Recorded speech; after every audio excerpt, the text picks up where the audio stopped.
lang mailuwal ng maayos ang mga anak nyo. Ang bunga ng inyong pagmamahalan, sagot nito habang hindi inaalis ang tingin sa kambal. Kaya ba ganoon mo na lang kung alagaan nyo si Mommy, tanong ko. Yes, at naiintindihan ko ang pag-aalalang nararamdaman mo ngayon.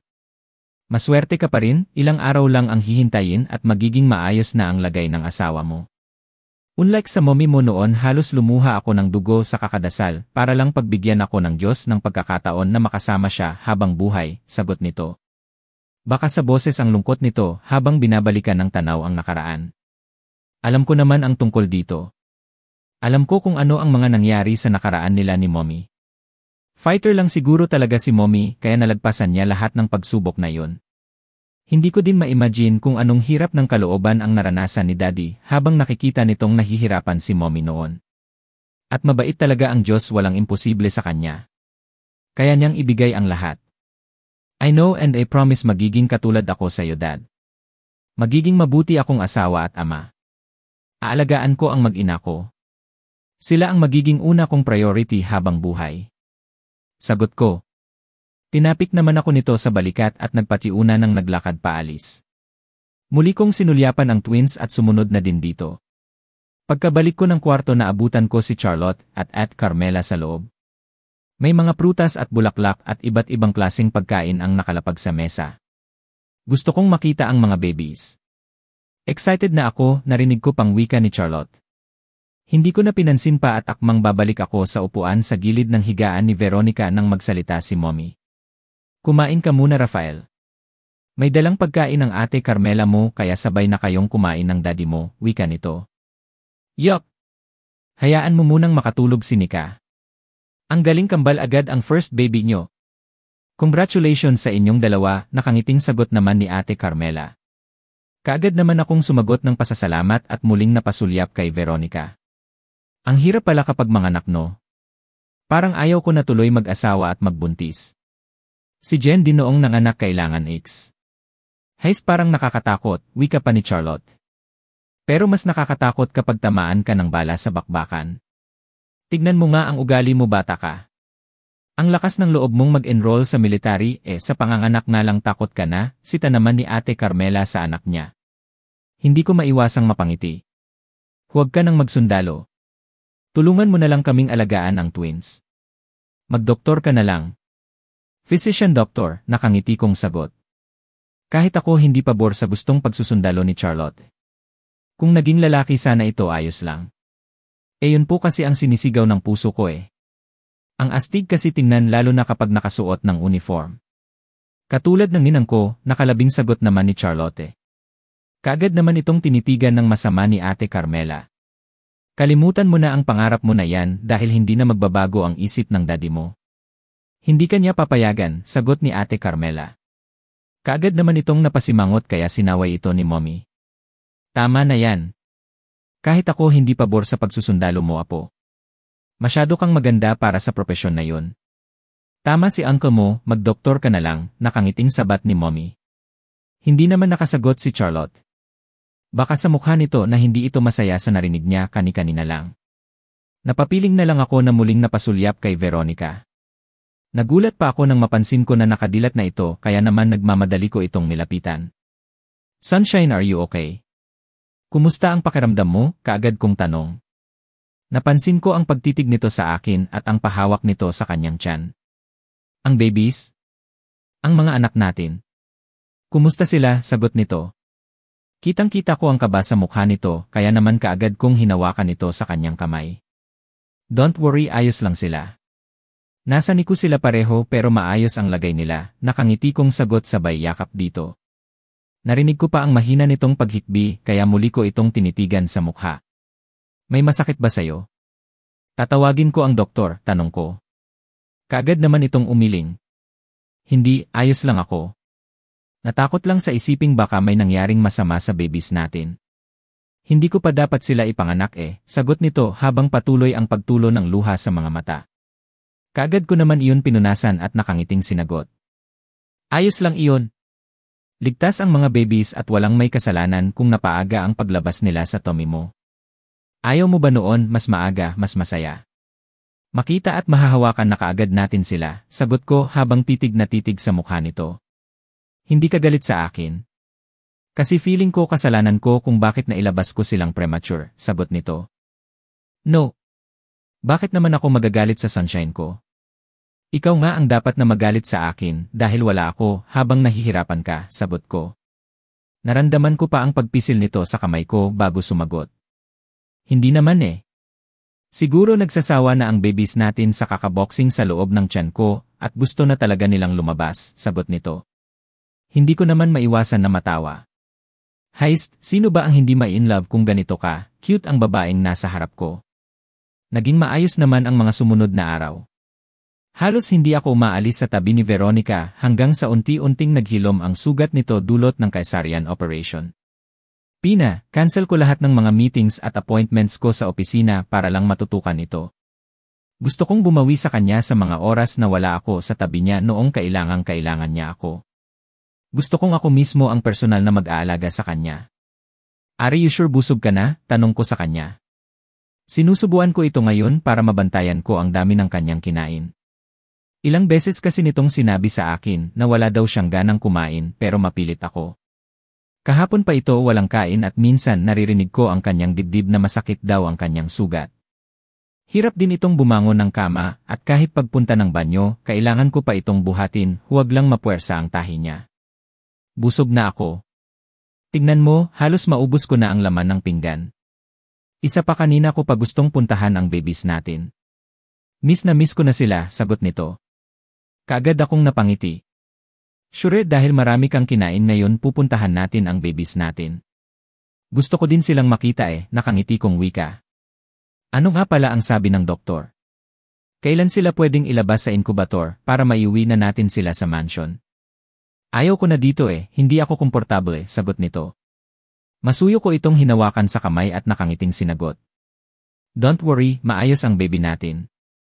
Kagaya mo fighter din sila. Kailangan lang ng karagdagang obserbasyon sa kanila and after that ilalabas na sila sa incubator. Huwag kang mag-isip ng ano paman dahil maayos ang lahat sa kanila at kaunting tiis na lang makakauwi din tayo sa mansion, sabot ko. Kaagad ko naman napansin ang pagguhit ng masayang ngiti sa labi nito. Salamat naman kung ganoon. Sorry kung naging makulit ako. Hindi lang talaga mawala sa akin ang mag-alala sa kanila Kulang sa buwan ko silang isinilang at pwede silang mapahamak, sabot nito. Kaagad ko naman itong hinaplos sa kanyang pisngi para ipahiwatig dito na ayos lang talaga. Hindi niya dapat isipin ang mga ganitong bagay dahil walang sino man ang may gusto sa mga nangyari. Para sa akin, ayos na din na nakapanganak na siya. At least hindi na ako masyadong nag-aalala. Alam ko din kasi nahirap siya sa kanyang pagbubuntis sa kambal. No worries kulang or sakto sa buwan it doesn't matter at all. Ang importante ligtas kayo ng mga babies natin. Hindi mo lang alam kung paano mo ako pinasaya sunshine. Hindi mo lang alam kung gaano mo ako pinahanga sa ipinakita mong katapangan. Habang buhay kong ipagpapasalamat sa iyo ang lahat-lahat ng ito. Naging kumpleto ako dahil sa iyo, nakangiti kong sagot. Napakura pa ito ng makailang ulit bago sumagot. Masaya din naman ako. Alam kong magiging mabuti kang ama sa mga anak natin, kaya ano pa nga ba ang mahihiling ko? Thank you for everything Rafael, sagot nito at pasimple pa nitong pinunasan ang luha sa kanyang mga mata. Muli akong napangiti. Tama na nga iyan baka kung saan pa mapunta ang usapan natin. Baka maabutan ka ni Mommy na lumuluha ako na naman ang sisisihin noon. Sasabihin na naman noon na pinapaiyak kita, nakangiti kong sagot. Pagkatapos kong linisan si Veronica kaagad ko itong pinaupo sa wheelchair. Pupuntahan namin sa Niku ang kambal. Balak namin na huwag munang umuwi ng mansion hanggat hindi pa pwedeng ilabas ang kambal sa inkubator. Ayaw namin silang iwan dito sa hospital. Mas mabuti na nasa paligid lang kami para hindi kami mag-alala sa kanila. Lalong-lalo na si Veronica.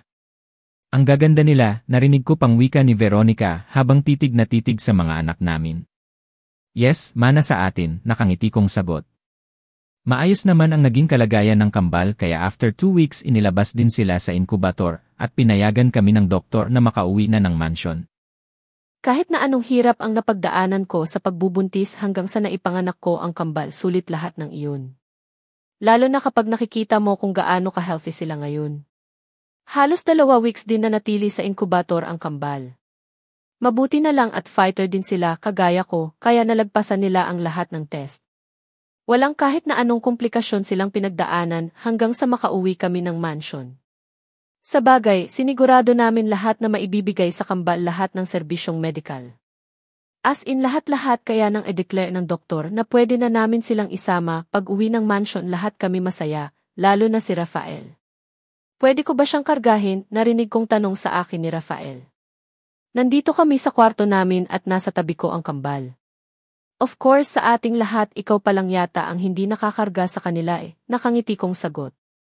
Maingat kong iniangat ang isa sa mga kambal, si Moira Cristina. Pangalan na kinuha namin sa namayapang si Grandma Moira, samantalang Ralph Alexander naman ang ipinangalan namin sa isa pa. Tribute namin ito sa mabait na lolo at lola ni Rafael. Sayang nga lang at hindi ko na sila nakilala. Bata pa daw si Rafael, pareho na silang nagpaalam dito sa mundo. Hay, hindi ba nakakatakot? Baka mabitawan ko sagot nito. Hindi ko naman maiwasan na matawa lalo na nang mapansin ko ang kaba sa mukha nito. Hindi nakakatakot. Basta concentrate ka lang. Kaya mo iyan, nakangiti kong sagot at tuluyan ang inilapag sa braso nito si Moira Cristina. Kita ko ang biglang pamumuo ng pawis sa noo ni Rafael. Kitang-kita ang nerbiyos mukha nito. Relax ka lang kasi. Bakit ka ba natatakot, wika ko? Namumutla na ito kaya naisipan kong kunin sa bisig niya si baby Moira Cristina. Mahirap na. Baka maibagsak niya Ano ba naman kasi itong asawa ko pag hawak nga lang sa anak namin kinatatakutan pa. Kailangan mo muna ng masusing practice, nakangiti kong wika. Pilit itong umiti. Nakakatakot. Parang ang lambot niya. Hihintayin ko na lang na medyo lumaki, laki pa sila't saka ko sila bubuhatin ulit, nakangiti nitong sagot. Huwag kang matakot. Lahat naman pwedeng madaan sa practice nakangiti kong sagot. Dahan-dahan kong inilapag ang baby sa kama at tinitigan ito. Alam mo dyan talaga ako bilib sa iyo. Ang bilis mong matuto na alagaan ang babies natin, nakangiti nitong sagot. Mother instinct, nakangiti kong sagot. Narinig ko pa ang mahina nitong pagtawa bago naupo sa tabi ko. Kinabig pa ako nito payakak sa kanya, kaya hindi ko maiwasang lalong kiligin. Ang sweet talaga ng asawa ko. Hindi talaga siya nagkulang sa akin para iparamdam kung gaano ako kahalaga sa kanya. 2 taon ang mabilis na lumipas. Kakauwi lang namin galing simbahan pagkatapos ng binyag ng kambal. Yes! Pinagsabay namin ang 2-years-old birthday at binyag nila sa kadahilan ng premature baby sila at gusto namin masigurado na maayos ang kanilang kalusugan bago sila ilabas sa publiko. Pagkababa pa lang namin ng sasakyan kaagad na nagpaalam si Rafael na magbabanyo muna. Pagkalabas pa lang namin ng simbahan nagrereklamo na ito sa akin na naiihi na daw siya. Hindi namin kasabay sila Mommy Carissa sa iisang sasakyan dahil may dinaanan pa ang mga ito. Hindi ko maiwasan na ilibot ang tingin sa paligid. Hindi ko mapigilang mapangiti nang bumungad sa mga mata ko ang magandang ayos ng garden. Talagang pinaghandaan namin ang araw na ito dahil ito ang kauna-unahang pagkakataon na mag-celebrate ng bonggang birthday sila Ralph Alexander at Moira Cristina. Wow! Ang ganda!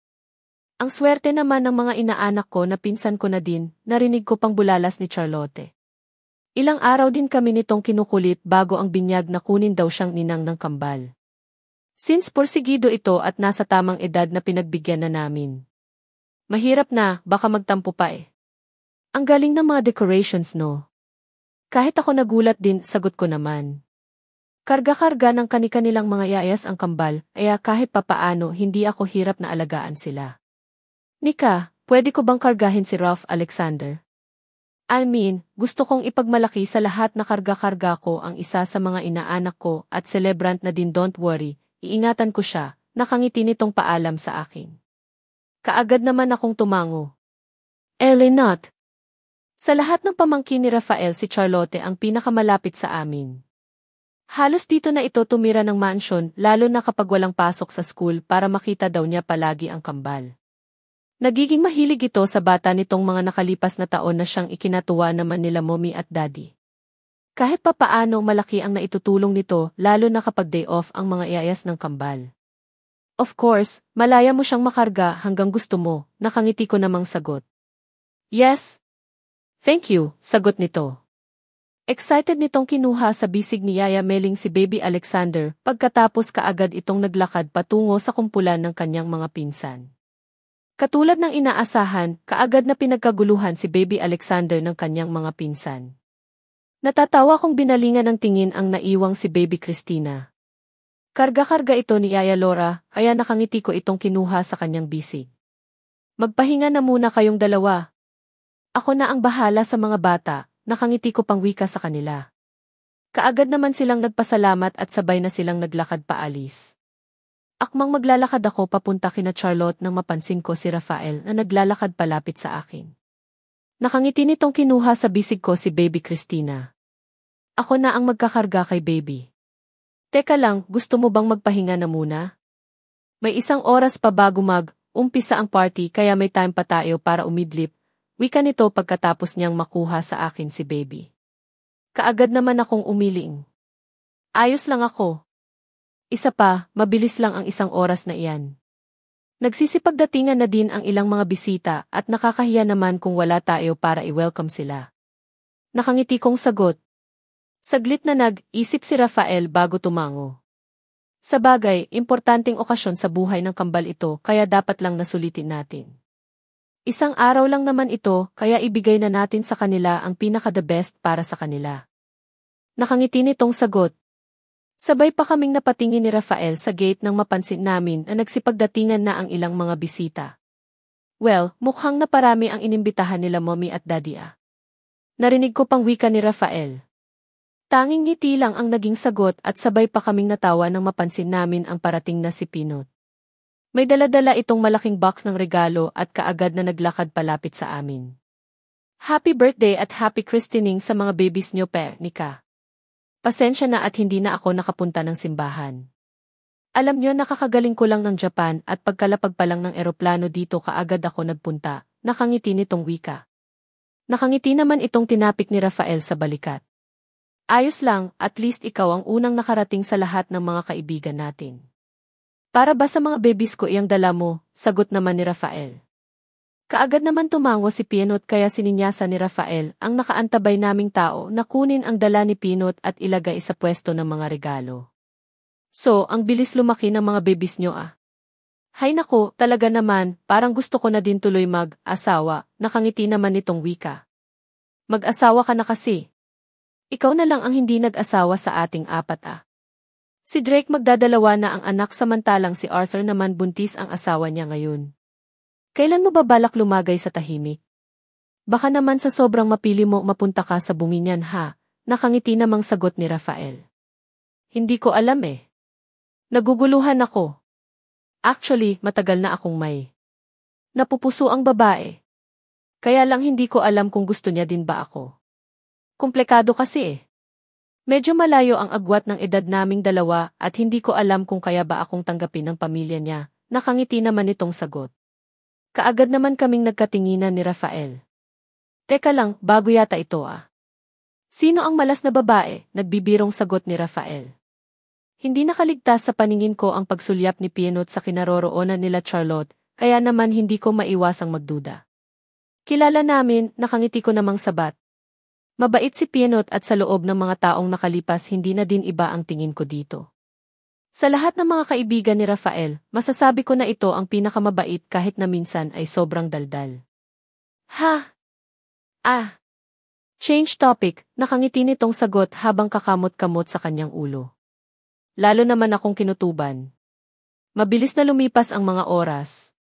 Naging masaya ang kauna-unahang party ng kambal. Kabi-kabilang pagbati ang narinig namin sa mga bisita na lalong nagbigay sa amin ni Rafael ng iba yung saya. Malaking responsibilidad ang magkaroon ng mga anak at alam namin pareho ni Rafael na kaya naming malagpasan ang lahat-lahat. Happy, nakangiting wika ni Rafael sa akin. Kakatapos lang naming maglinis ng aming mga katawan at naghahanda na kami sa pagtulog. Sinipat ko ang orasan na nasa bedside table namin. Halos 11:00 na ng gabi. Nakangiti naman akong tumango. Siyempre. Successful ang first party ng kambal at ano pa nga ba ang mahihiling ko? Masayang-masaya ako, sagot ko. I love you Veronica, nakangiti nitong wika. Kita ko kung gaano ito ka, seryoso kaya hindi ko maiwasan na maluha. Mahal na mahal din kita Rafael. Salamat sa lahat, salamat dahil naging kumpleto ang buhay ko dahil sa iyo, nakangiti kong sagot. Pagkatapos kong bigkasin ang salitang iyon, kaagad na naglapat ang aming labi. Bago kami natulog muli naming pinagsaluhan ang tamis na pag-ibig. Hello listeners, Jeffis na po ng story nila Veronica at Rafael.